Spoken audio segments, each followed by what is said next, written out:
ہمارے نا دیہاتوں میں لکڑی کی جو چھت ہوتی تھی نا،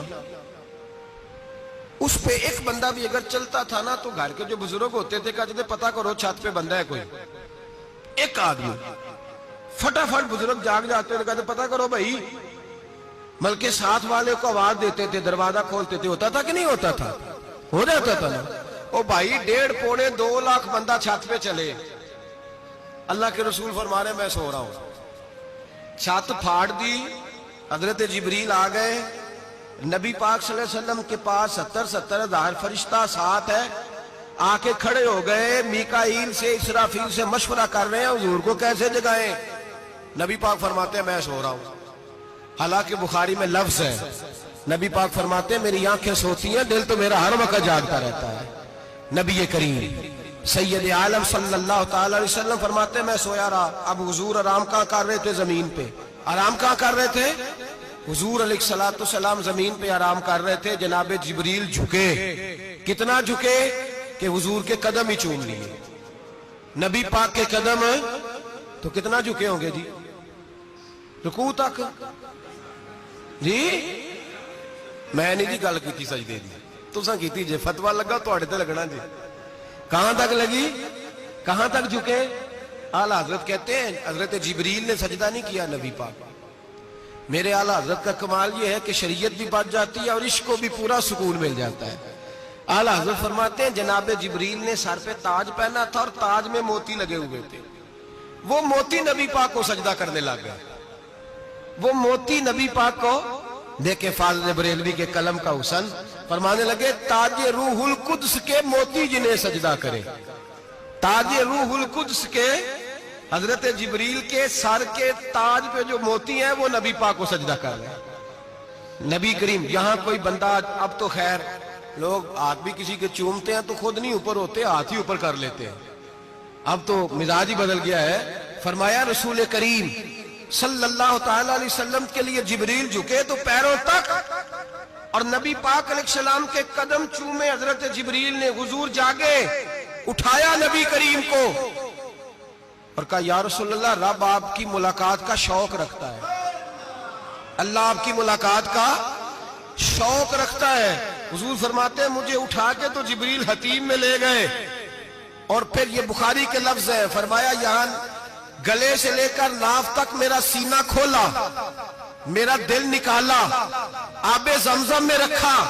اس لیے نہیں کہ نبی پاک کے دل کو برکت حاصل ہو جائے، اس لیے کہ آب زمزم کو برکت حاصل ہو جائے. امتی رج رج کے پیئے کہ یہ وہ والا زمزم ہے جس نے ہمارے مصطفیٰ کے قلب اطہر کو چوما ہوا ہے.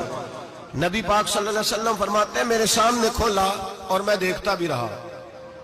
دل کھل گیا، سینہ کھل گیا اور میں دیکھتا بھی رہا. اور نبی پاک فرماتے ہیں خون بھی نہیں نکلا، اس لیے کہ حضور کی حقیقت نور ہے، نبی پاک کی حقیقت نور ہے. ورنہ بشر کے حضور اگر صرف بشر ہوتے تو کٹ بھی لگے تو خون نکل آتا. میرے رسول کریم سید عالم صلی اللہ علیہ وسلم فرماتے ہیں پھر جبریل امین مجھے براق پہ بٹھانے لگے. خچر سے چھوٹا تھا، گدھے سے بڑا تھا، اور بجلیوں کا بنا ہوا تھا. جہاں اس کی نظر جاتی تھی وہاں اس کا قدم جاتا تھا. نبی کریم فرماتے ہیں مجھے بٹھانے لگے تو میں رک گیا. میں نے کہا میں نہیں بیٹھتا. یا رسول اللہ کیا ہوا؟ فرمایا اللہ فرماتا ہے یوم نسوق المجرمین الی جہنم وردا، جب آپ کے امتی نکلیں گے قبروں سے ڈنڈے مار مار کے لے جائے جائیں گے. پہلے رب میرے ساتھ وعدہ کرے کہ جب میرے غلام قبروں سے نکلیں گے تو انہیں بھی براق عطا کرے گا. پہلے وعدہ کرے. حضرت جبریل کہتے ہیں میں وہیں کھڑا تھا. رب کریم نے کہا چل وعدہ کر لے، یوم نحشر المتقین الی الرحمن وفدا، محبوب جب تیرے فرما بردار قبروں سے نکلیں گے تو میں سب کو براق عطا کر دوں گا، سب کو براق دے دوں گا. نبی کریم فرماتے ہیں میں براق پہ بیٹھا، سفر شروع ہوا. نبی رحمت علیہ السلام فرماتے ہیں میں گزرا. یہ بات آپ نے سنی ہوئی ہے پر بیان کرنے بھی بڑی ضروری ہے. مررت علی الموسیٰ فَهُوَ يُصَلِّ فِي قَبْرِهِ رواہ مسلم. او خدا کے بندو، اللہ تبارک و تعالی ہدایت کا نور دے. کہاں بیٹھ کے قرآن و سنت پڑھتے ہو؟ کیوں نہیں عقیدے کو سمجھتے؟ نبی کریم علیہ السلام نے فرمایا میں معراج کی رات گزرا. یہ سنی کان کھول کے سنے، دل کھول کے. صحیح مسلم کی حدیث فرمایا میں معراج کی رات گزرا تو حضرت موسیٰ اپنی قبر میں کھڑے ہو کے نماز پڑھ رہے تھے. حضرت موسیٰ اپنی قبر میں, بولے سارے, اپنی قبر میں, حضرت موسیٰ اپنی قبر میں کھڑے ہو کے.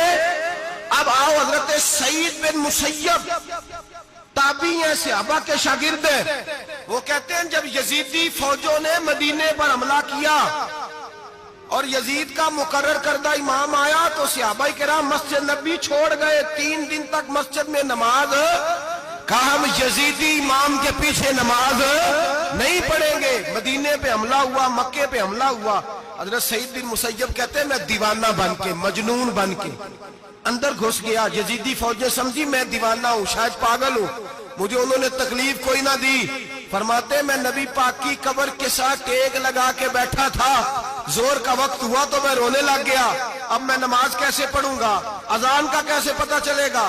آپ فرماتے ہیں مجھے اللہ کی عزت کی قسم, جب اذان کا وقت ہوا تو نبی پاک کی قبر سے اذان کی آواز آنے لگی.